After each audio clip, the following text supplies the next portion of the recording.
Saio hau Nafarroako gobernuak diruz lagundu du.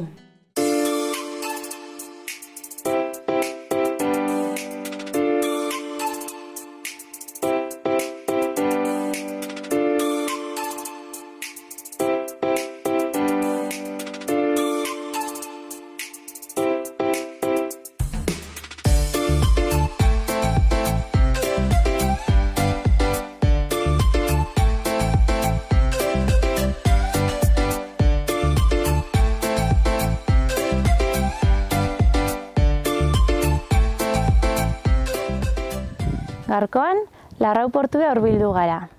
Hemendik Hori mendia igoko dugu.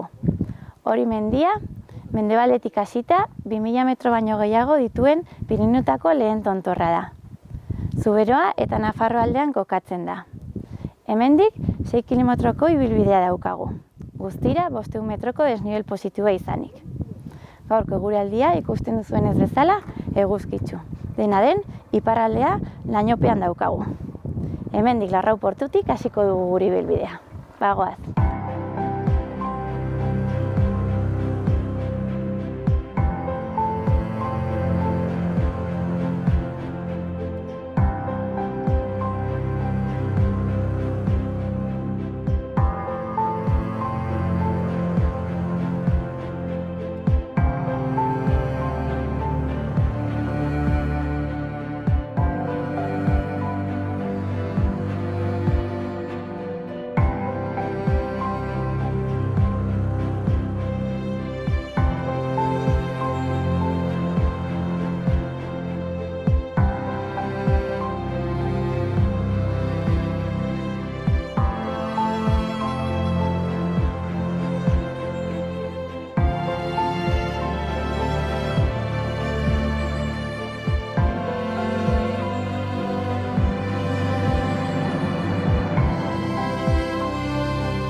Abia puntutik metro batzuetara, lainopetik atera gara. Orain eguzkia daukagu gure bidean zehar. Aurrera jarraituko dugu. Hori mendia, 2017 metroko garaierarekin, mendebaldetik hasita 2000 metro baino gehiago duen Pirinioetako lehen tontorra da. Zuberoa eta Nafarro artean kokatzen da, Iratiko Oihanaren ekialdean. Igoerarik errazena eta ohikoena Larraineko mendatetik abiatzen da, tunelaren ondoan dagoen aparkalekuan autoa utzita. Eta guk hauxe bere aukeratu dugu. 3 kilometroko ibilbide laburra etengabeko igoerekin eta Bidezidor beteriko mendia da hori. Gerre 11 ibilbidea ere ondotik pasatzen dena. Euskal mitologian Hori mendia Mariren bizilekuetako bat dela adierazten digu, eta magalean aurkitzen den Iratiko Oihanean berriz, Pasajaunen eremua.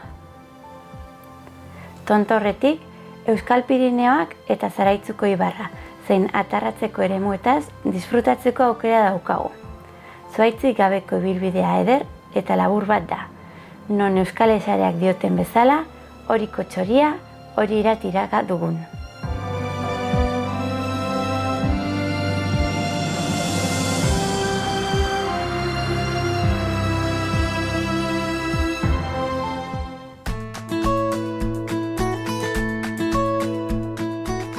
Bueno, kaixo, gaur Hori mendira etorri gara, zuen ganatzea pixkat, hemen horiren inguruan ematen diren ekosistemak eta bertan bizi diren edo elikatzen diren edo mugitzen diren bai animali zein landare. Beti bezala edo gehienetan bezala, hemen Horin, Larrauko portuan, Otsagiren goiko partean, Zalaitzuko ibarrean eta batez ere hemen goian, nahiko haizetsua dago. Beraz, ea saiatzen garen eta sorterik daukagun.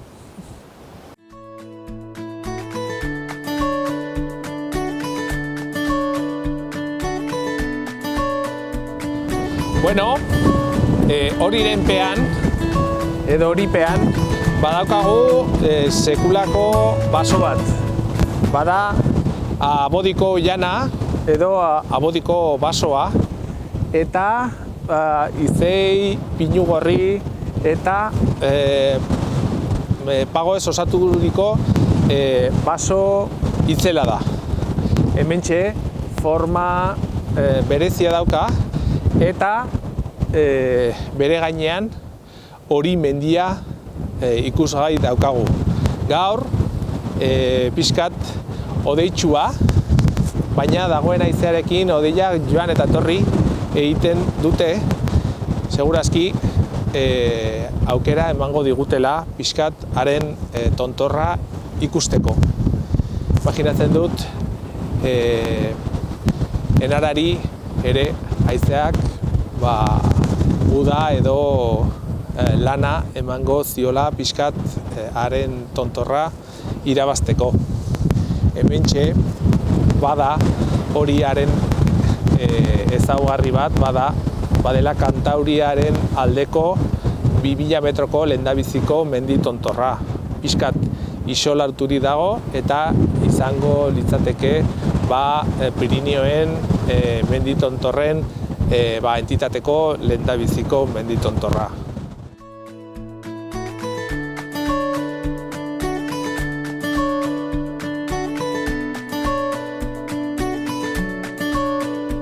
Bueno, hortxe daukagu hori mendia, eta igotzeko askotan erabiltzen den bidea bada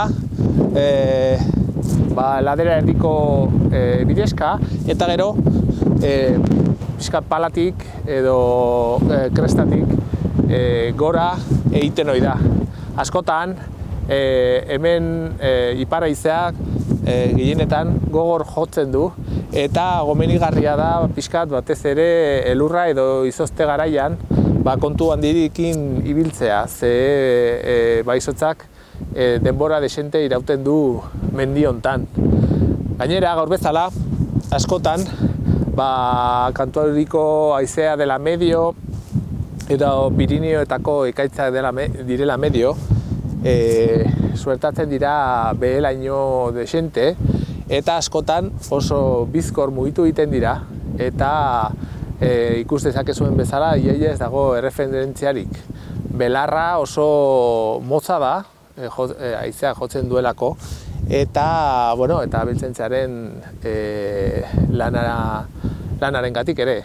Baina printzipioz erreferentzia lortzeko bakarrik iaia erliebea izango genuke, eta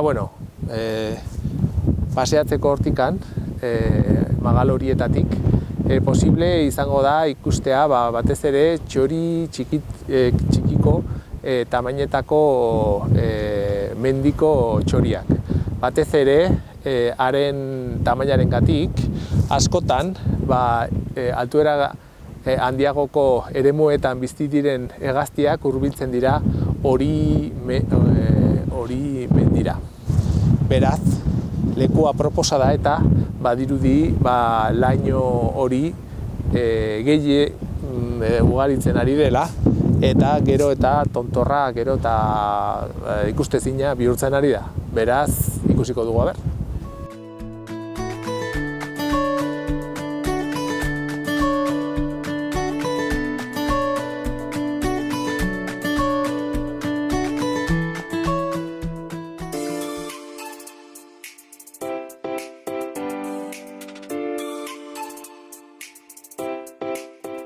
Gaurko saioan, Otsagi edo Otsagabia herria ezagutuko dugu. Otsagabia, Zaraizu ibarran kokatuta dago.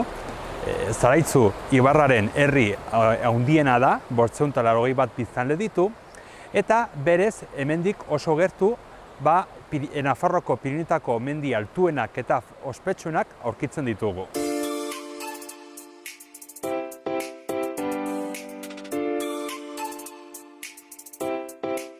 Gaur egun, Otsagi herriak turismo pila bat erakartzen du, baina garai batean nekazaritza ez ezik, hemengo inguruko oianak ustiatu zituzten, eta zuhaitzenborrak moztu ondoren, Zaraitzu ibaia erabiltzen zuten zuhaitzenborrak jaisteko. Hortarako, holako almadiak egiten zituzten.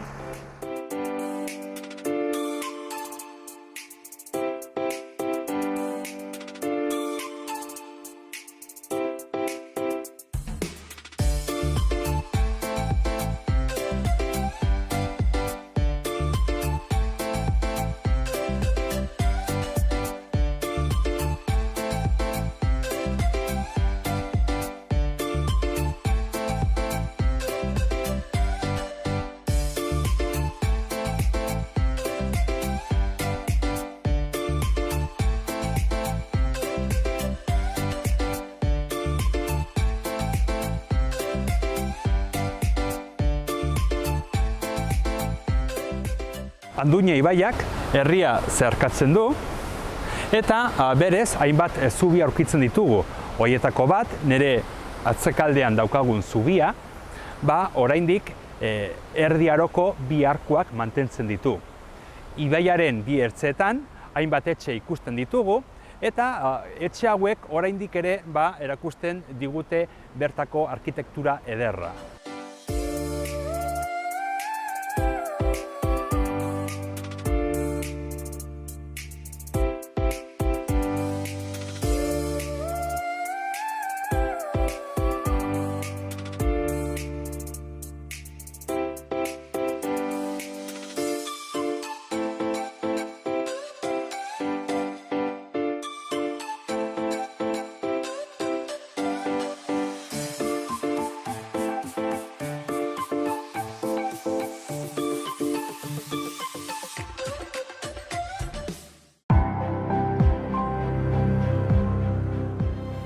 Hemen gure ibilbidean zehar, ezkerreko aldean, hau da, mendebaldean, Iratiko oihana geratzen da. Iratiko oihana, Abodimendi lerrua eta Orimendiaren tartean geratzen da. Zehazki, Zaraitzuko bailara eta Ezkoko bailararen artean. Hemendik ere, beste ikuspegi mordoa ditugu. Pirinoak ikusten ditugu. Bai Animendia, bai Ezkaurre, bai Petretxema, bai Irurregemaia. Benetan ikaragarrizko bistak ditugu. Beste aldean, Zuberoa partea, guztiz lainotuta. Baina hemendik tontorretik, biste ikaragarriak. Goaz gora.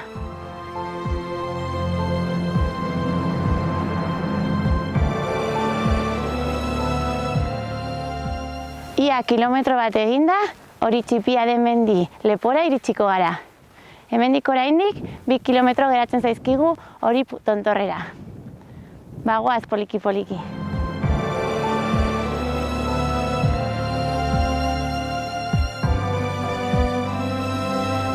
Bidean barna, haitz batera helduko gara. Hementxe kate batzuk ditugu errazago igotzeko. Komendagarria da erabiltzea eta eskuinetik hartzea.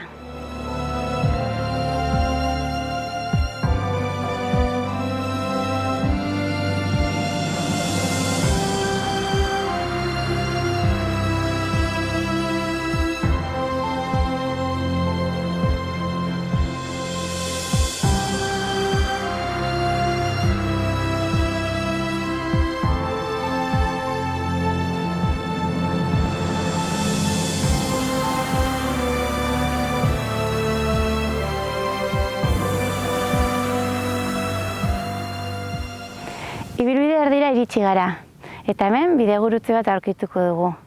Guk eskuineko bidetik abiatuko gara, malda pikuagoa eta distantzia motzagoa dena. Hortik tontorrera iritsiko gara, eta bueltan beste bide hartuko dugu, distantzia luzeagoa eta aldapa gutxiago daukana. Beraz, goaz tontorrera bidean.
Iritsi gara hori tontorrera. 2017 metro dituen Euskal Herriko lehenengo 2000. Atzean Abodimendi lerroa daukagu. Primeran ikusten da hemendik. Eta behian Iratiko oihana. Parean guztiz lainotuta dago. Eta itsaso edo laino itsaso ematen du. oso polita dago. Parean, Pirineo guztiak ikusten dira. Eta hainbat gailur eta tontor, Ani, Petretxema, Hiru Erregemaia, lehen ere komentatu ditugunak. Parajeak izugarrizkoak. Oraintxe, beherako ibilbidea tokatzen zaigu. Lehengo puntuan esan dugun, bidegurutzean, zirkularra osatuko dugu. Bagoaz dera.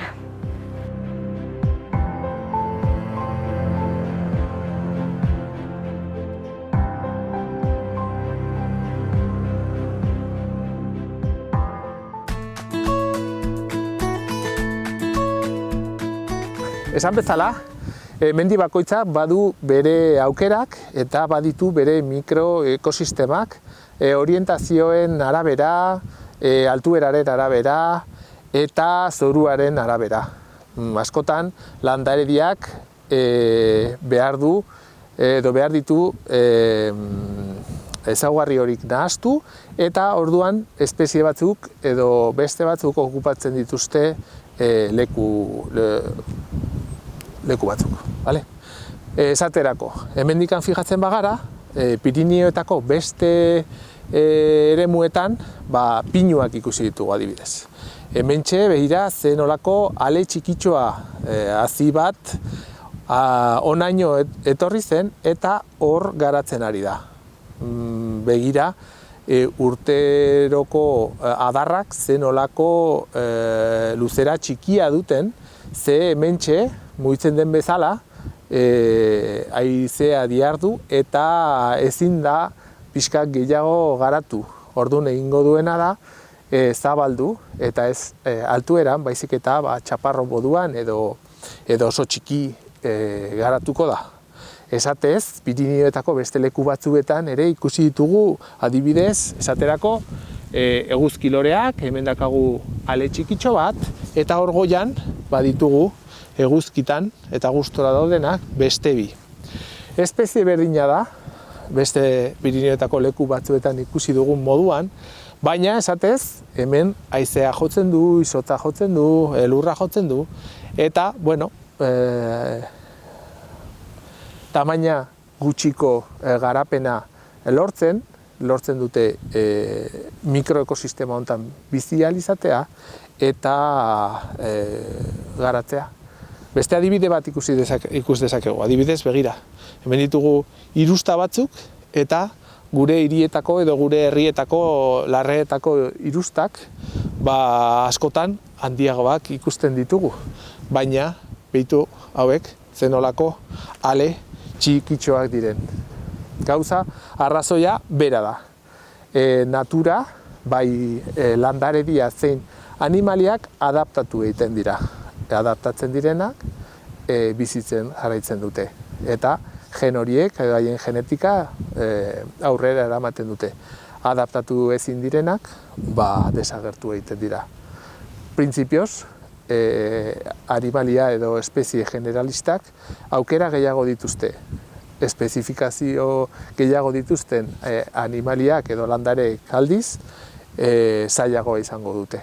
Eta gaur egun adibidez desagertzeko zorian dauden espeziak adaptazio gutxi edota behar dituzten ezaugarriak ematen ez direlako. Askotan gizakion ondorioa, gure bizimoduaren ondorioa izan daiteke, edo gure ekonomiaren ondorioa. Baina nik uste heziketaren bidez eta batez ere errespetuaren bidez, garapen iraunkorragoa batera heldu behar garela. Gero eta naturarekiko errespetu gehiago izaten ari gara, eta batez ere belaunaldi berriak mugimendu bat bezala ikusten ari da gure planetaren lantzeko edo sendatzeko edo beste garapen bat posible dela bizkat ohartarazten gaituzte.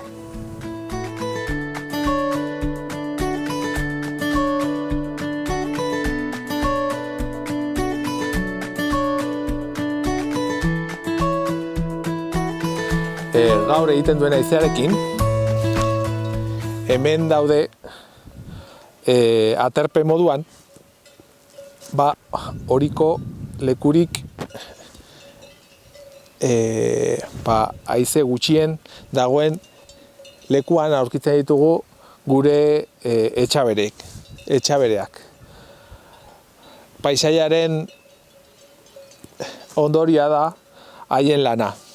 Eta behorrak aurkitzen ditugu behiak hortikan eta bestalde ardiak ere. Hementxe, urtez eta urtez, landu dituzte gure mendiak eta orain horrelako tapiza edo larre berdeak bihurtu dituzte. Pixkat paisaiaren arrazoia hemen lagun hauen aktibitatea bada.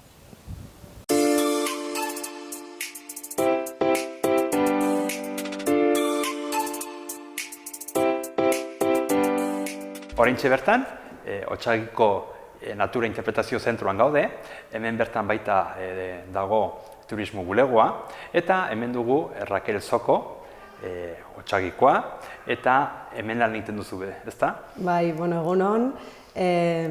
Rakel naiz, Otsagikoa naiz, betiadenik, eta orain hasi naiz turismo bulegoan eta interpretazio zentroan lan egiten, eta oso gustora hemendik.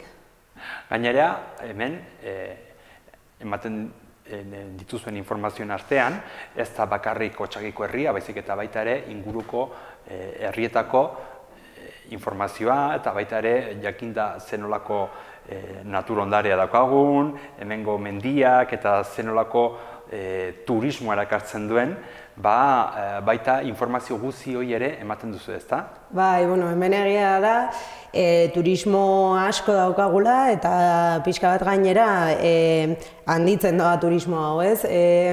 Batez ere, hona datorren turismoa bada irati ezagutzeko, baina hemen geratu behar gara ez garela bakarrik.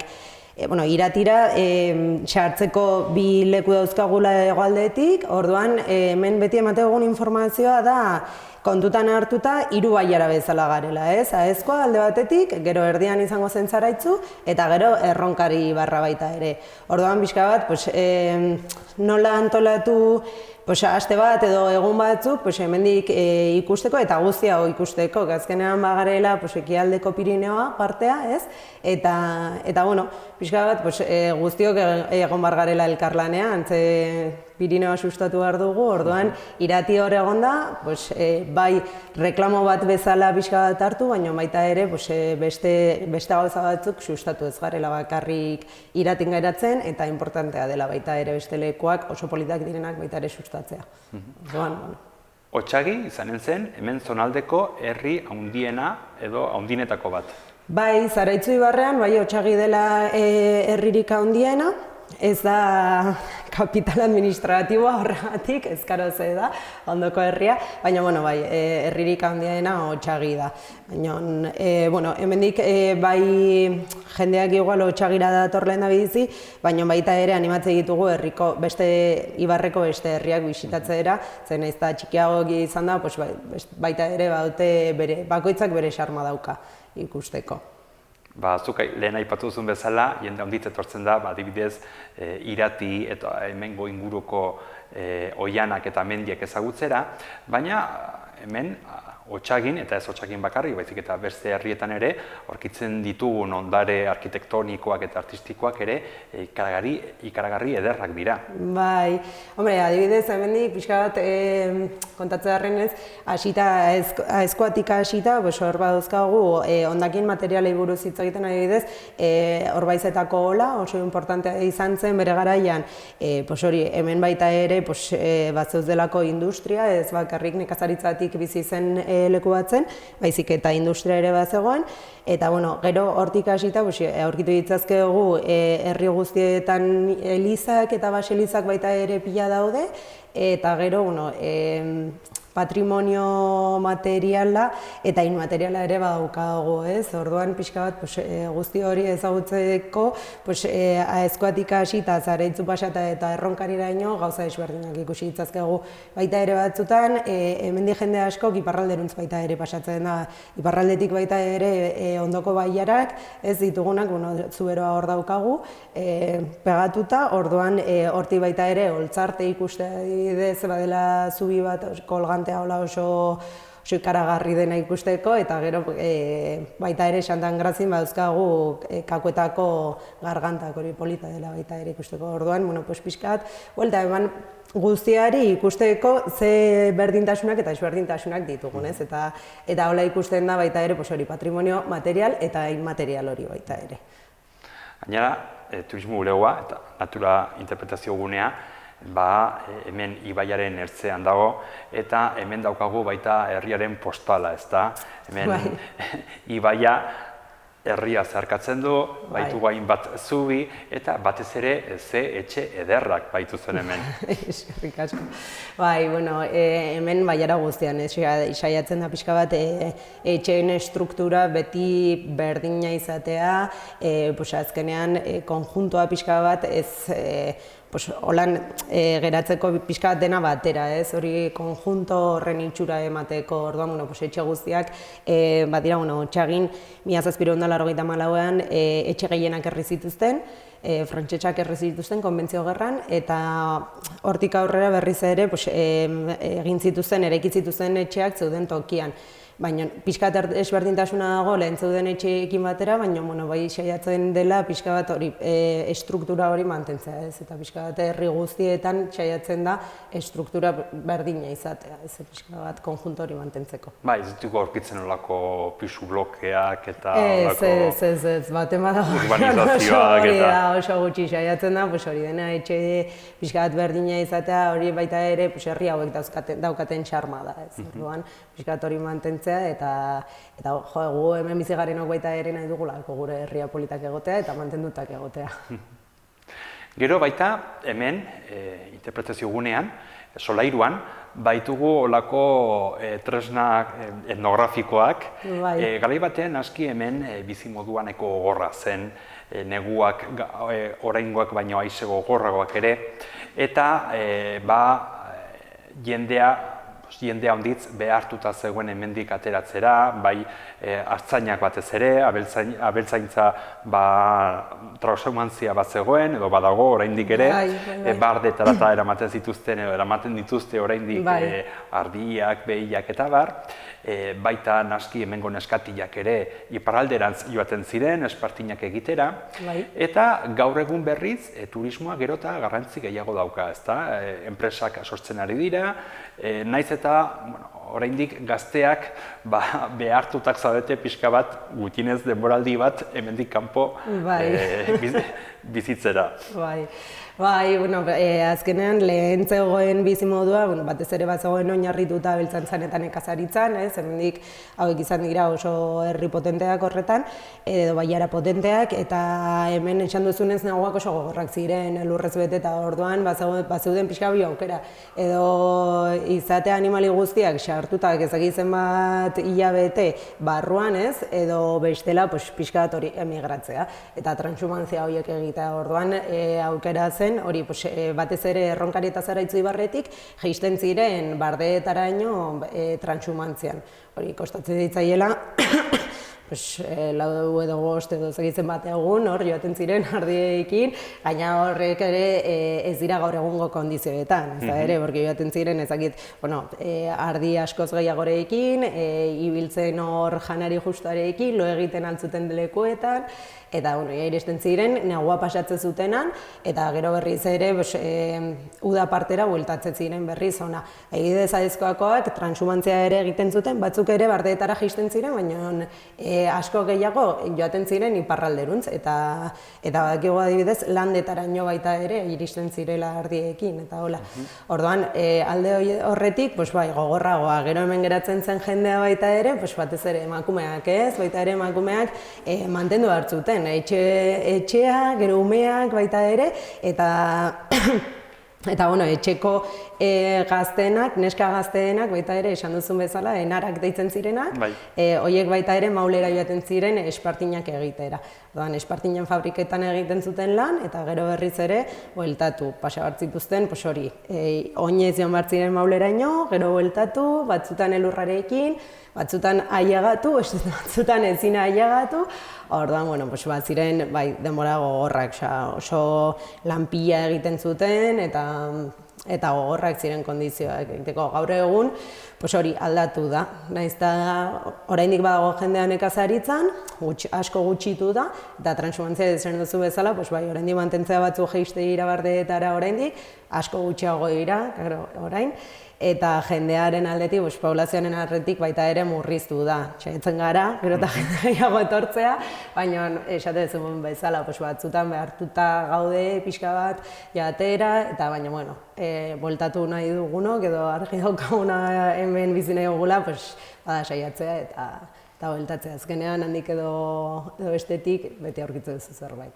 Orduan, garai batean, orain dela denbora onditz, posible zen orduan tutera inguruen eta bertako euskalkia entzutea. Bai. Zer moduz dago gaur egun hemengo euskalkia? Bueno,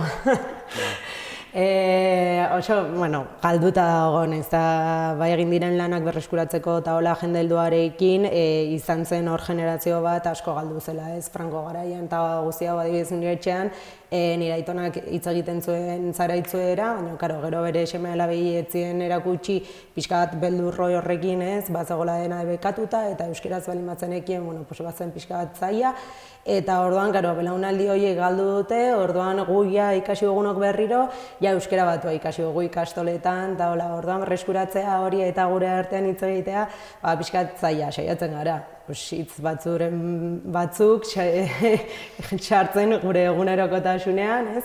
Baina bada zaila, eta batez ere, igual geratzen zaizkigun gauz gehienak da etxean entzundako gauzak, ez? Nire familian naiz da hori nire gurasoek euskera ez ekiten, bazeuden hitz batzuk beti euskera zaraitzuko euskeran esaten zituzten, orduan, hori bai geratzen zaizula. Eta, hor gaude pixka da saiatzen, pixkanaka baita ere hori berreskuratzen dugun, ez? Gutxienez, lehenengo euskera eta zaraitzoera. Eta, bukatzeko, baita inguruan baitugu hainbat mendi, ospetsuak direnak, Nafarroko Pirinioetako mendi ospetsunak hemen inguruan daude, horien artean adibidez hori, eta jende handiz etortzen da, ezta? Hori ezagutzera eta inguruko mendiak ezagutzera. Bai, hori pixka bat referente bat da, ez, guretzako baita ere sentimentalki diogun loturagatik, baina hori bada Pirinioetako lehenengo 2000 metroko mendia, eta hortik aurrera haste dira, ez, Pirinioetako gailur altuenak. Orduan, hemendik gu zaraitzun beti lotura handia sentitu gu horirekin, batez ere baita ere lehen nekazariak edo ardiekin zeudenak horra igotzen zituzten ardiak eta uda guztia pasatzen zuten hori azpian, ez? Orduan, hori bada pixka gure zaintzailea bezala esan dezakegu edo hori oso erreferente bezala daukagu. Gero, baude kondairak hortik baita ere ez, Mari azkenean horin bizi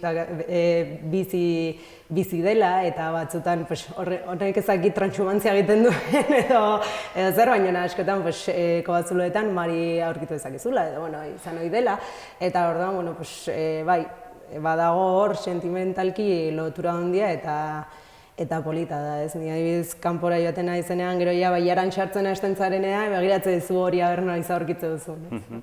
Interesgarria da nola euskal kulturan, batez ere euskal mitologian, zenolako garrantzia ematen zaie mendiei, eta noski olako mendiak, hain beresiak direnak, baita hainbat koindari eta hainbat mitologia ere biltzen dituzte. Bai, azkenean hori hori mendian hori kontatzen da, ez? Hori dauden horko batzulo edo leku batzuetan Mari egoten dela eta hortik zaintzen gaituela, ez? Eta gero, baita ere hori eta ezkaurreren artean zeuden baita ere kondairak, amodio historio bat, bi mendien artean edo olako zerbait, azkenean polita da, gure arbasoek ezakit bizi izan zutena edo igual beraiei gertatutako gauza horiek ezakit kondairetan bihurtu diren eta guri ailegatu zaizkigu nola, baina ni pentsatu nahi dut, orain dela urte pilo bat gertatutakoak horrela kontatzen zizkigutela, ez? Eta horra aurkitze dituzun azkenean mendian, Arrizabala adibidez baita ere dela Rumaini irraundi bat dagoela, ja badago lurrean, ez? Baina onda harri puska impresionante bat, horrei baita ere bere kondaira dauka, ez? Basa jaunek bota zuela horitik eta ezakitze, orduan, gauza guzti horiei olako esplikazio magiko edo ematea polita da baita. Barandiaren aita gertzen zen bezala, izena baduena bada.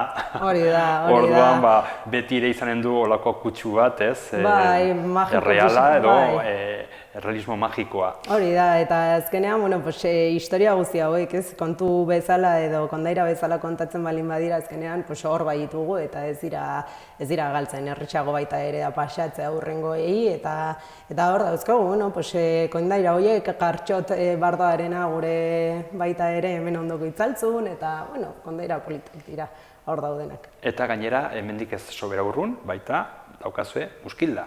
Beste menditxo bat, beste leku berezia, baita sakratua, naski ez gaur egun bakarrik, baizik eta ja lehenagotik, gaur egun aurkitzen dugu Eliz Kristau bat, baina baita ere hainbat kondari eta lotzen diren lekua da, ezta? Bai, Muskilda bada hori esan dezu bezala, menditxo txiki bat, badaukana Baseliza bat, baina gero badauka baita ere harresia.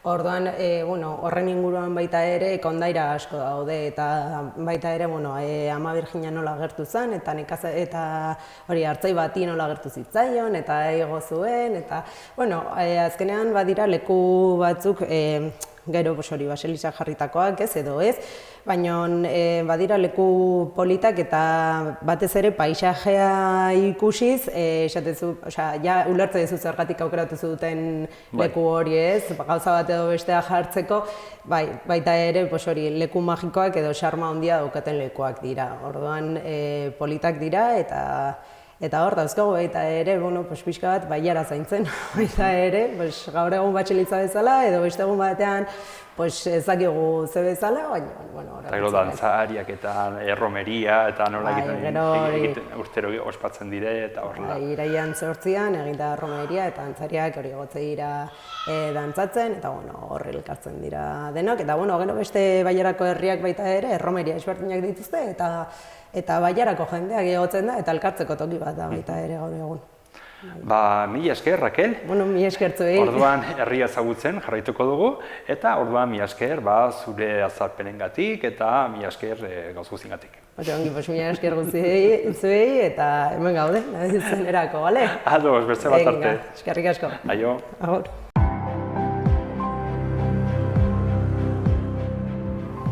Berako bidea hartu baino lehen komentatu ditugun mendiz aparte, beste batzuk komentatuko ditugu.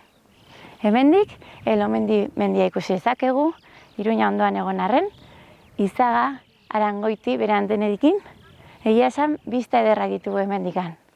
Orain, bera goaz.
Helmugara heltzeko metro batzuk falta zaizkigu.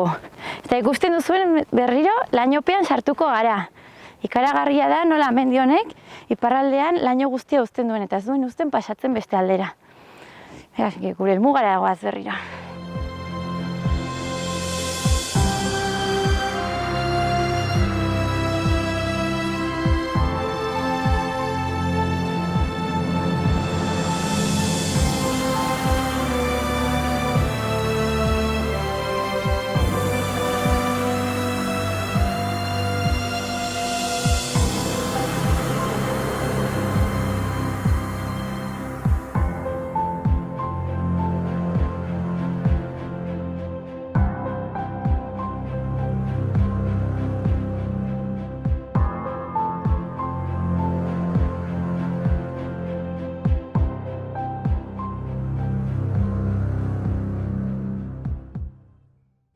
Heldu gara gure gaurko helmugara. Gaur hori mendia igo dugu. 2017 metro dituen lehenengo 2000, Pirinioetako lehenengo 2000. Ederra da bere bistak, bere ikuspegiak. Iparralde aldera ezin izan dugu deus ere ikusi lainopean zegoelako. Baina bai Nafarra aldera. Hortik Arangoiti, Lomendi, beste hainbat mendi ikusteko aukera izan dugu. Ederra benetan gure gaurko txangoa. Ibilbide laburra. Baina aldapa eta ibilbidean zehar gauza ezberdinak ikusteko aukera paregabea. Familiarekin egiteko eskursio bikaina. Besterik gabe, gure gaurko mendiarekin bukatu dugu. Hurrengoan ikusiko dugu elkar.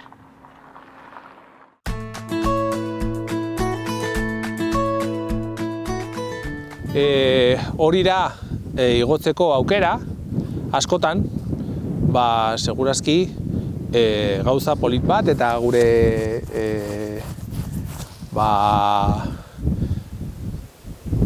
gure disfrutearen edo egun polit bat pasatzeko aukera izan daiteke, ez? Baina beti kontutan hartu behar dugu prebisio meteorologikoa. Ze hemen gertatzen den bezala izan daiteke oso egun bisibilitate polit batekoa eta momentu batean temperatura aldatzea, haizea etortzea eta horrelako estratoak edo behelainoa sartzea. Segundutan edo minutu gutxi batzutan erreferentzia galdu dezakegu eta da arazo batean sartzea. Printzipioz beti aproposa da eta gainera klimatikoki edo meteorologikoki eguneroko prebisioak oso fidagarriak dira portzentai oso altu batean. Normalena da asmatzea eta hemen adibidez ekaitzeko situazio batean non estratoak ditugun leku batzuetan, atzekaldean baditugu beste hodei mota batzuk direla kumuloak, kongestusak, segurazki hodei beltz horiek nonbait botako dutela ekaitzaren bat, edo alto estrato eta zirro batzuk, ez? Baditugu altuera ezberdinetako egoerak, behelainoa, lehendabiziko altueretako hodeiak, eta bigarren altueratokoa 2000 metrotik gorako hodeiak. Beraz, egun hauetan erne ibili beharko gara meteorologiarekin eta prebisioa eta askotan batez ere udan hodei hauek arratsaldetan sartzen dira.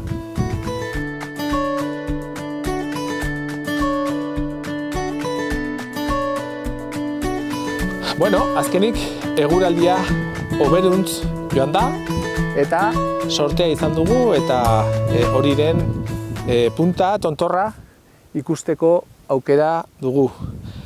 Urrutitik hori mendia piramidala eta bera bakarrik ikusten da. Ze Pirinioetako lehendabiziko menditontor altua edo 2000koa bada. Horren atzekaldean badago beste leku bat deitzen dela Iratiko txaletak eta hortxe badago Akitaniako ornitologo talde bat egiten duela migrazioaren arloko ikerketa. Eta bisitatzeko aukera duzue uztailaren 15-tik azaroaren 15 arte. Hemendikan ez da zaila hegazti migratzaileak ikustera.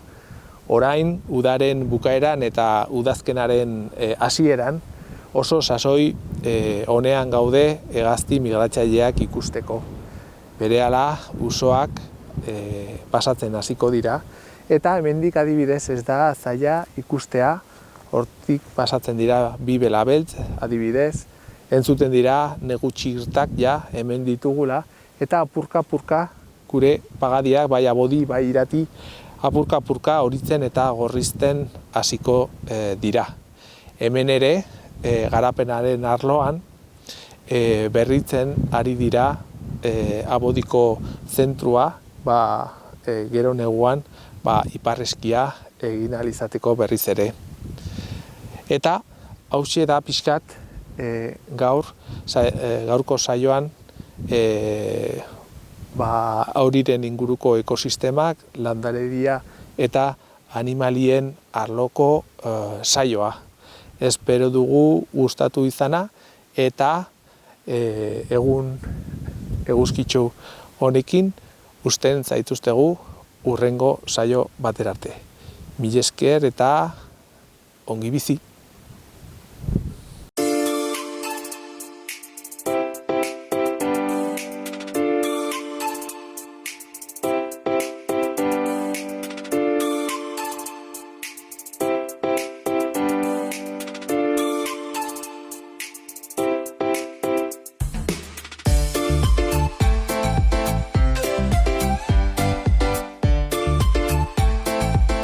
Oraintxe bertan, Otsagiko San Joan elizaren aintzinean gaude, atarian gaude, eta Zarraitzun aurkitzen ditugun elizak denak badaukate nolabait ere gotorleku edo gazteloren antza. Azken finean, alde batetik, bai hemen egoten ziren elurteak, eta baita ere jakinda herri hauek muga hiriak direla, horregatik daukate olako itxura sendoa.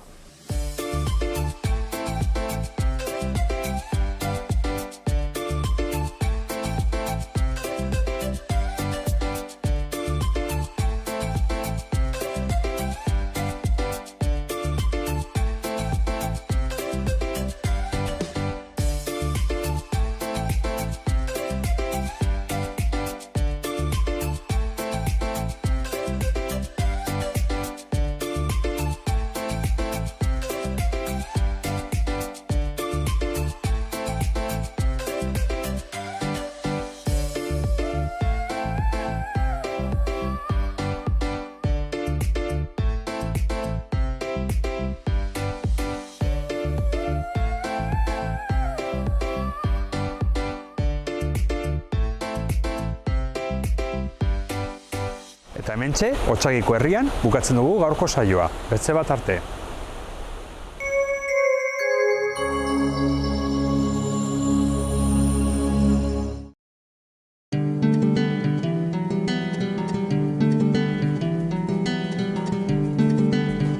Saio hau Nafarroako Gobernuak diruz lagundu du.